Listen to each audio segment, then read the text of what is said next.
You're listening to an Ono Media podcast.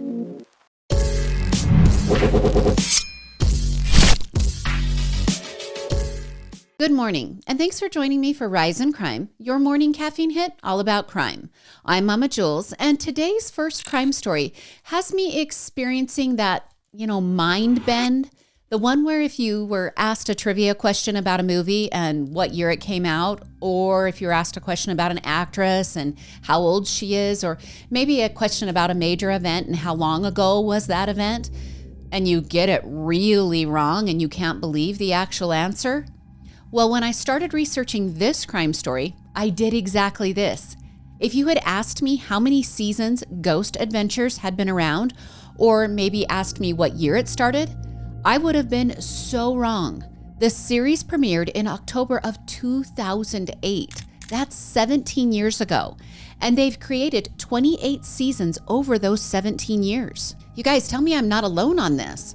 That when you heard me say 2008, you were shocked too. And this is Rise in Crime, so that's not going to be the only shocking thing about Ghost Adventures, because one of the stars, who has been there since the beginning, is now a part of a hired hitman entree with a side of love gone wrong. So let's break down Ghost Adventures for those who aren't familiar with the series. It started with an independent film that aired on the Sci-Fi Channel in 2007. From there, the spin-off series began, like I said, in 2008, on the Travel Channel. In 2021, the series migrated to Discovery Plus.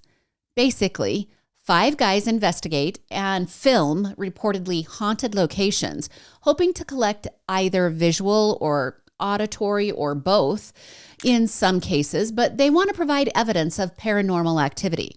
So lots of this evidence will be like their equipment malfunctioning, or batteries are drained instantaneously. Sometimes it's electromagnetic fields going wonky, or they might walk through cold spots because the temperature has dropped. And even sometimes there are unexplained noises, and every once in a while, they obtain visual evidence of apparitions.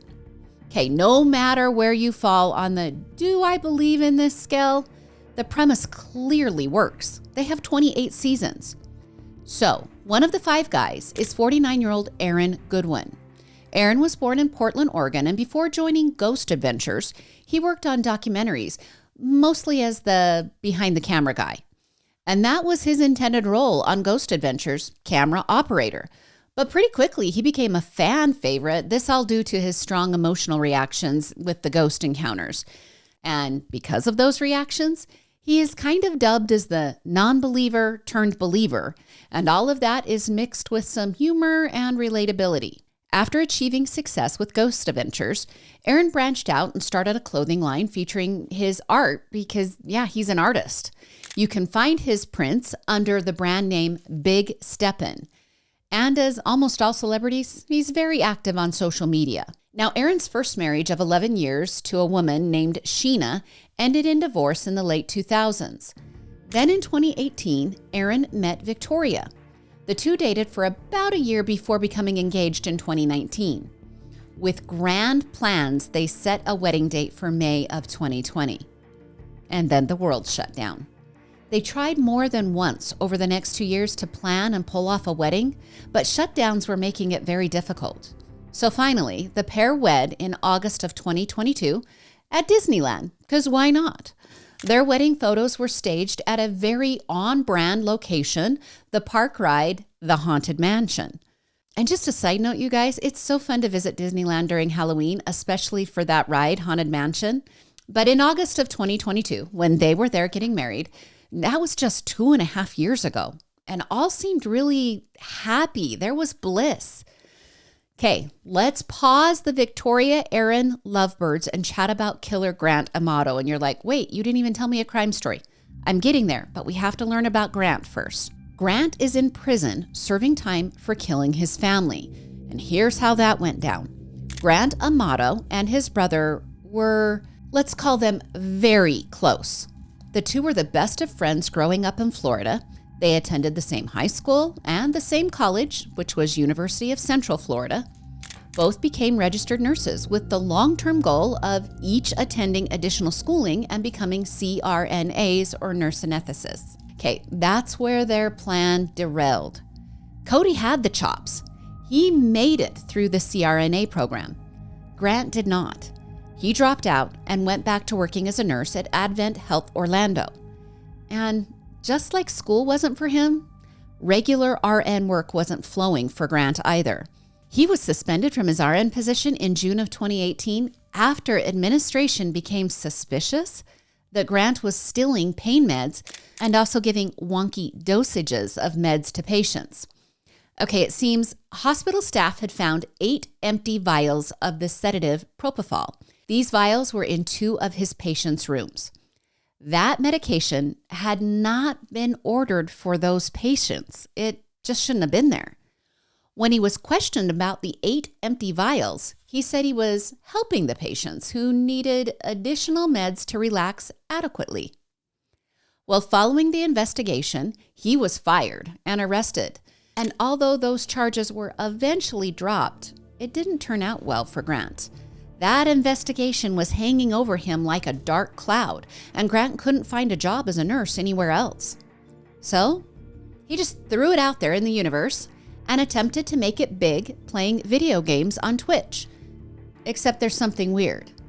His parents and brother fronted the expense to get him all set up to stream with high-tech equipment and an aesthetic surrounding, but Grant never streamed. Instead, he was visiting porn sites. One of his favorites, My Free Cams, and while on that site, he met a woman named Sylvie. Grant would pay for tokens on the site, and those tokens would be exchanged for virtual time with Sylvie. And Grant was addicted.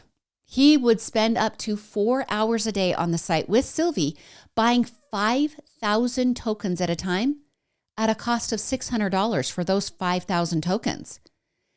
Sylvie's show for Grant would cost him 90 tokens a minute. Just do that math, you guys. That was so expensive for him. During these interactions with Sylvie, Grant would front that he was a rich and successful gamer. He would not just buy her time, but he would also send her gifts. And most of them would be used during their paid time together, if you get what I'm saying. Within just a few months, Grant had racked up $200,000 in debt on his parents and on his brother Cody's credit cards. Grant's family staged an intervention, spending more money, roughly about $15,000, to send him to a rehabilitation facility for porn and internet addiction. Well, after 2 weeks in rehab, he was sent home.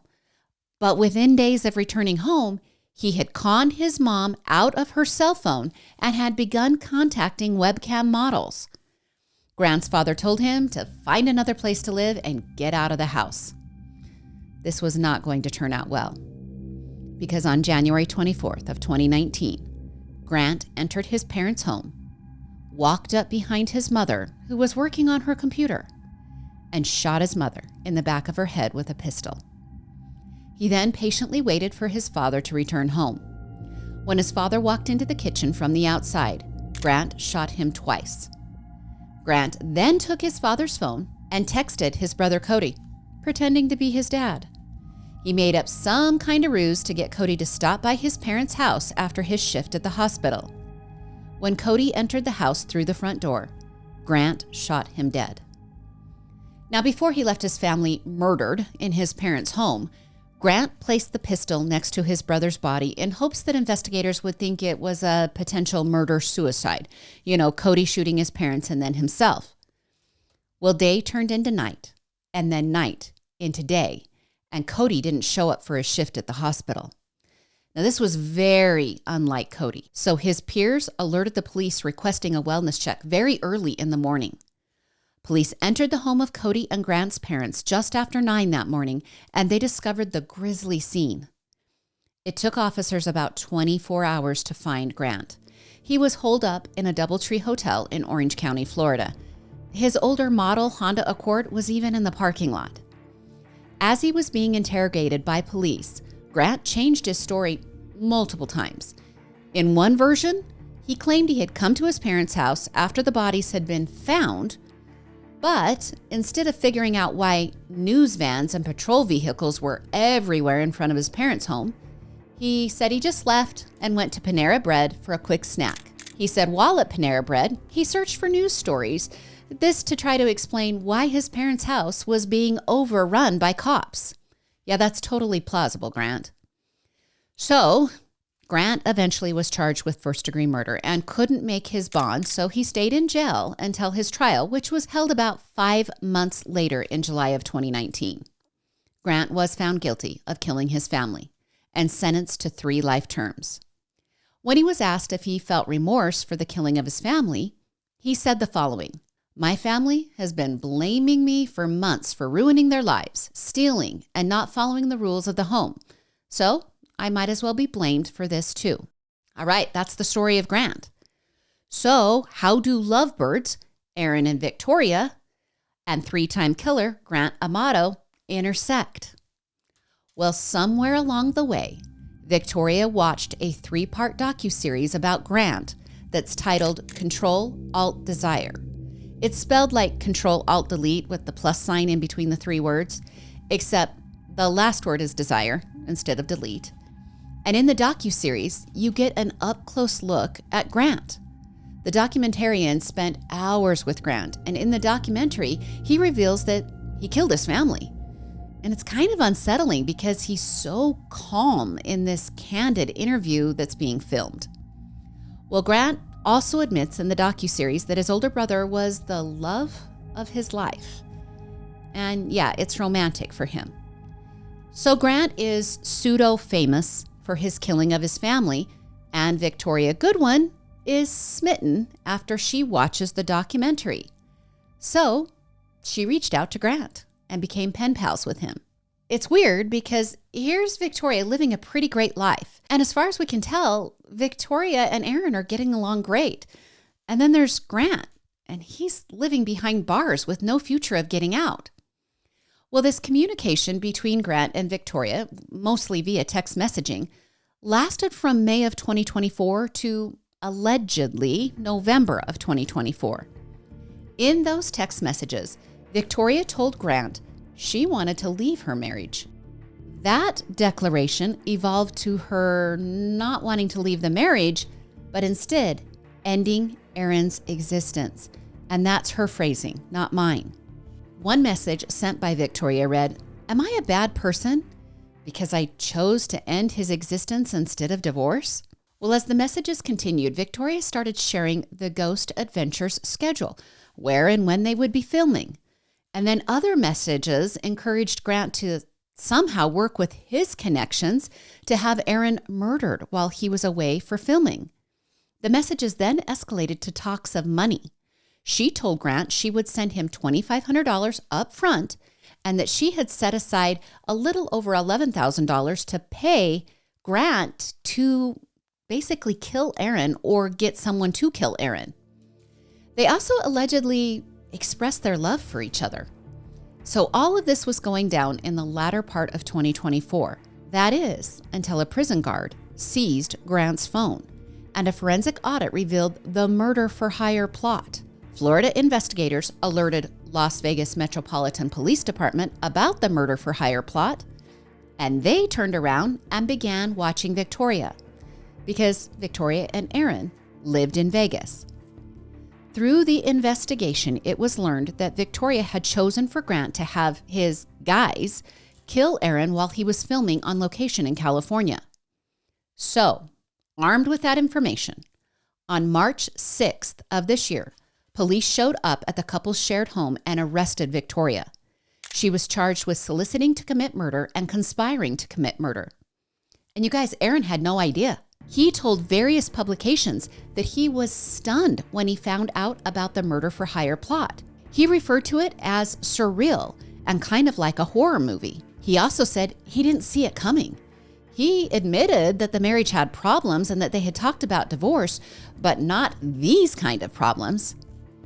Well, after the arrest, Aaron filed for divorce just days later. He mostly just wanted to sever ties. You take your stuff, I'll take mine, that kind of deal. For the next few weeks, he canceled shoots, he hired some security, and he really didn't go out in public much. During Victoria's police interrogations, she tried to say the money she had sent Grant was just intended to be used for his cell phone purchases. Well, her talks with police didn't last long because she took a plea deal really quick. And last week, she was sentenced to 90 months in jail for the conspiracy charge. The soliciting charge was dropped as part of the plea deal. Now, during the sentencing hearing, Aaron spoke, and he dropped some big details. Because let me explain something that maybe not everybody knows here. When a plea deal happens, we don't get all the details. Some plea deals are purposely kept hush-hush so that those details can be hush-hush. Sometimes it protects the victims. Well, Aaron lets some of those details out, like the fact that in the text messages, Aaron was being referred to as the first husband. And Aaron said Victoria and Grant had, quote, spiritually married each other. And all that did was give me big Lori Vallow Daybell vibes. Okay, so in that sentencing, Aaron admitted that Victoria had tried more than once to work out a hitman to kill him, that she then had been blackmailed through all of it, and that she had drained their savings accounts to get out of the blackmail. Aaron also said he believes they talked, meaning Grant and Victoria, clear up until Victoria was arrested. Because remember, she claimed they stopped talking in late 2024. Aaron then went on to say that he still looks over his shoulder, that he has had to have extensive therapy to handle the heartbreak and violation of his security. He said he cries every day, still, and that he feels alone in his world. He asked the judge that Victoria spend time in prison so that he could have time to heal. And like I said, he got his request. It's 90 months for Victoria unless she qualifies for early release, which could be as soon as 3 years from now. It is only fair that I tell you that Victoria did apologize at the sentencing hearing last week. She told Aaron that she was immensely sorry for the pain and anxiety that she caused him. And then as a last note, if you want to watch Control Alt Desire, it is available on Paramount Plus and Apple TV and Prime Video. Let me know what you think of this case. I just really am not a big Ghost Adventures watcher. I had to do a lot of research to figure out a lot about that show. I'd love to know what you think about it. Now to Texas, where a woman who is currently unnamed, so I'm going to call her Jane. Well, Jane claims her boyfriend spiked her drink and intentionally caused her miscarriage. Jane and 38-year-old Justin Banta were dating last summer and kind of early in the fall. Justin is an IT worker with the U.S. Department of Justice, and the two were exploring their romantic relationship when Jane discovered in September of last year that she was pregnant. The ensuing conversation wasn't one of joy because Justin didn't want the baby. He suggested to Jane that she get an abortion. He even expressed how easy it could be because he could order the Plan C pill online and have it delivered to her home. So I'm going to pause right here just to explain some things. Plan B can be purchased at most pharmacies all the way throughout the United States and should be taken within hours of unprotected sex. Plan C, which is actually a nickname for this kind of chemical abortion, but Plan C is 2 drugs, mifepristone and misoprostol. Now, these drugs can be administered up until 12 weeks of pregnancy. You take mifepristone first, and it stops the pregnancy from progressing.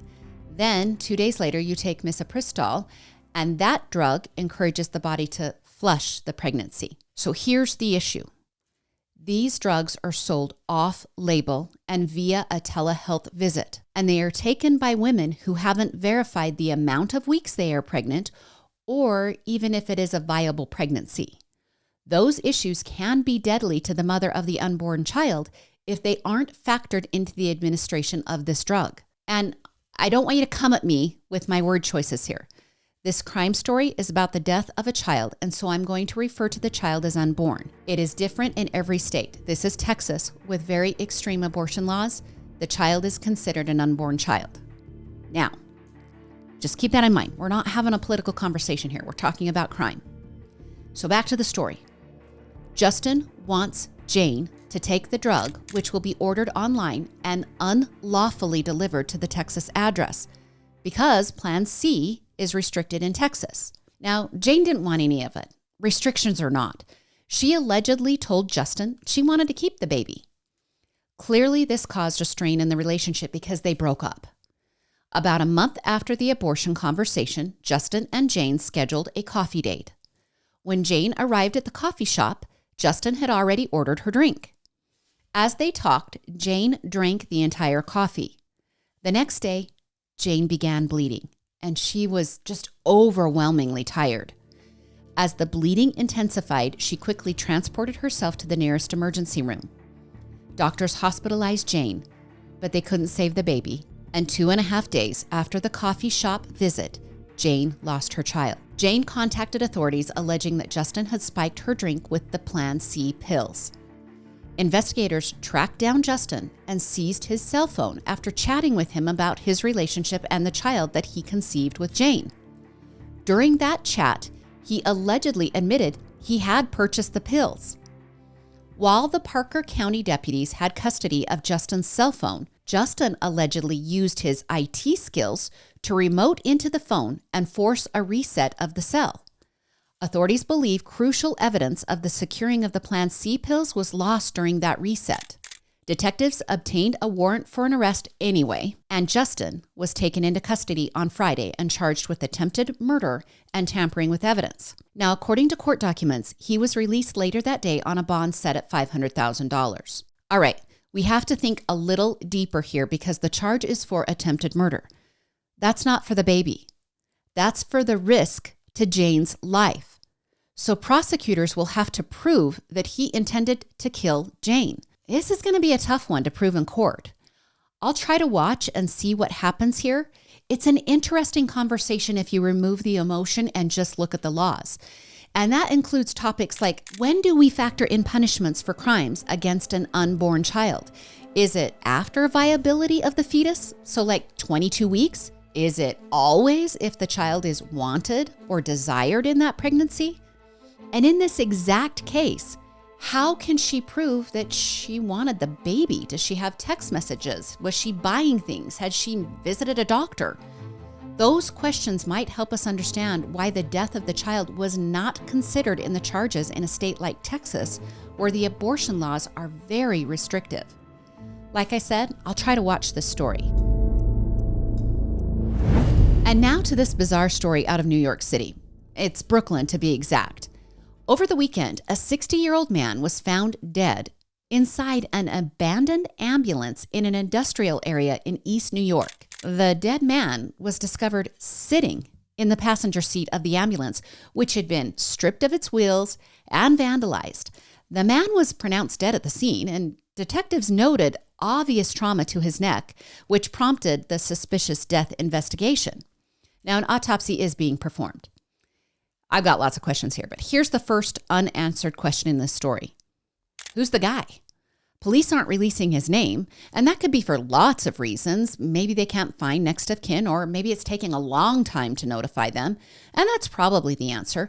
But maybe the death is too suspicious and they are purposely holding back his name? And the second unanswered question, why is an ambulance just abandoned in an industrial area?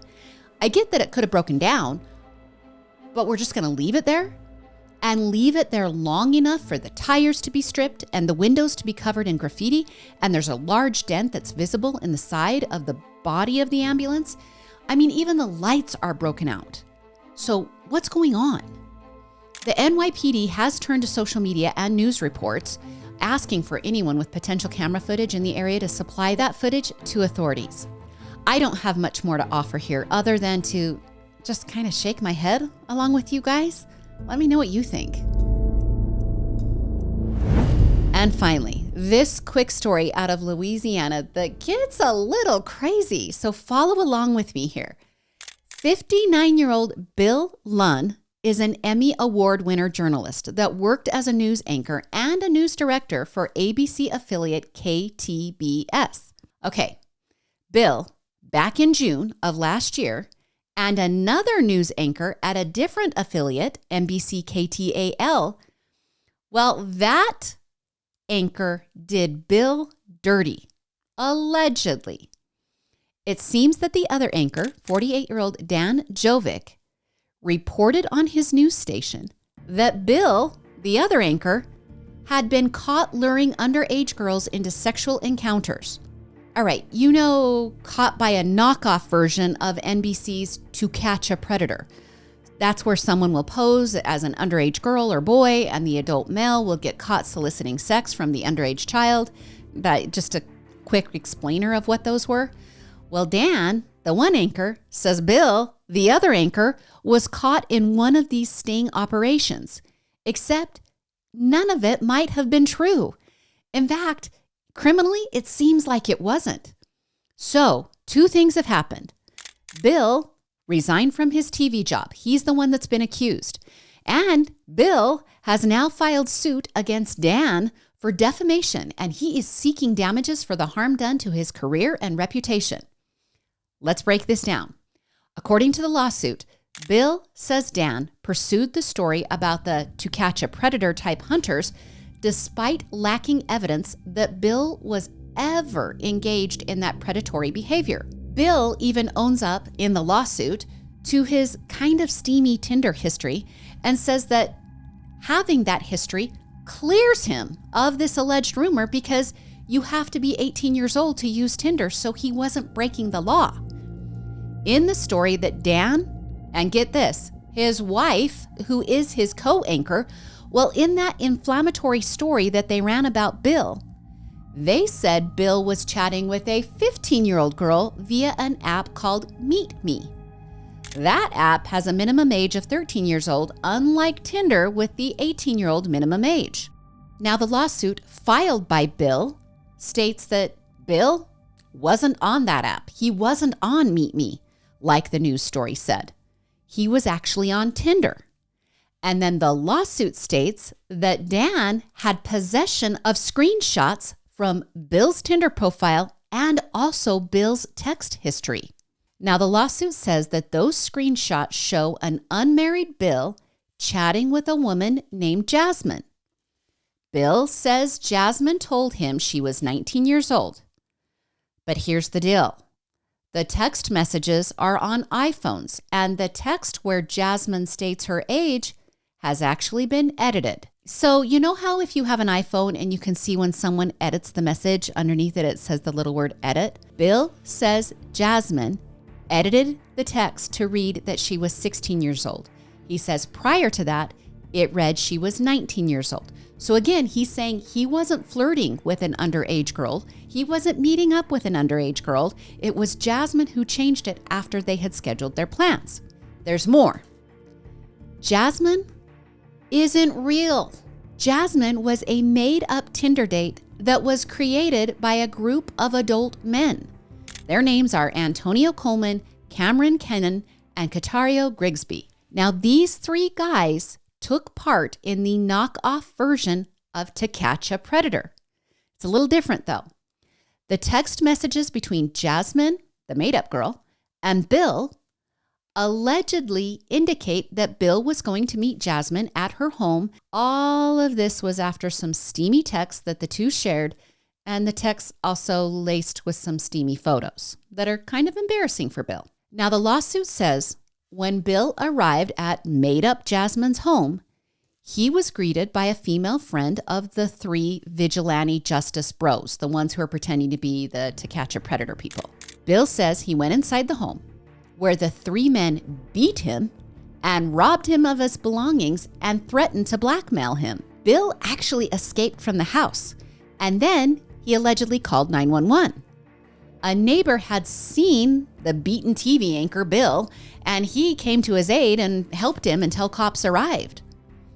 After cops arrived, they questioned two of the three men inside the home, this while Bill was waiting in the squad car outside. Police took back the alleged stolen property. They gave it back to Bill. And when Bill was questioned by police, he gave them his cell phone. And that's when he said he noticed the message about her age had been edited, and he pointed out that edit to police. Okay, it's important to note here. Bill has never been charged with a crime. Police believe him. While he was in the squad car, he also informed his employer, the TV station, and his family all about the manufactured Tinder date, all about the beating up and stealing of his property, all about the potential blackmailing, All of this happened just minutes after police arrived. So it gets confusing here. The two vigilante justice guys who are doing the blackmailing, they're in trouble with police. Bill is in the squad car. He is not in trouble with police, but it's going to look pretty bad when this gets out for his job. Then it gets worse, because it is alleged that Dan, the other news anchor, had a conversation with his inside source at the police department. That inside source told Dan about the texts with the 16-year-old made-up girl. And Dan ran with the story, pretending like Jasmine was real. Bill says the story that Dan presented on air ruined his career and his family life, and that all of it was full of falsehoods. Now, there is an interesting side note to this civil suit. Just days after the three vigilante dudes allegedly beat up Bill and threatened to blackmail him and all of that, well, they did it to another guy. They lured another guy to a different house and got caught doing that. This time, they were fully arrested and charged with the assault of that man. Two of those vigilante dudes are awaiting trial for several felony charges. And it is true, Bill's career really is kaput. He claims that he has faced vulgar threats and the whole saga has damaged his mental health. Oh, the battle to be the best-rated news anchor in Louisiana is some serious business. So serious, you'll run with a story that doesn't have legs. Let me know what you think of this one. All right, that's your Thursday episode of Rise in Crime. Thank you for being here. Thank you for being a loyal listener and for giving me your case suggestions. Our first case today came from someone who suggested that I cover that case, and that's great. I love to share what you want me to share. Please make sure you like and follow and subscribe wherever you're getting this podcast at. We also love 5-star reviews here at Ono Media. And please go ahead, share this episode with a friend or one of your favorites. That also helps the podcast really grow. And remember, our 3 Ono Media broadcasts are Into the Dark, Murder with My Husband, and of course, Rise in Crime. Join me again on Monday for more morning crime news. I'm Mama Jules, and keep safe out there.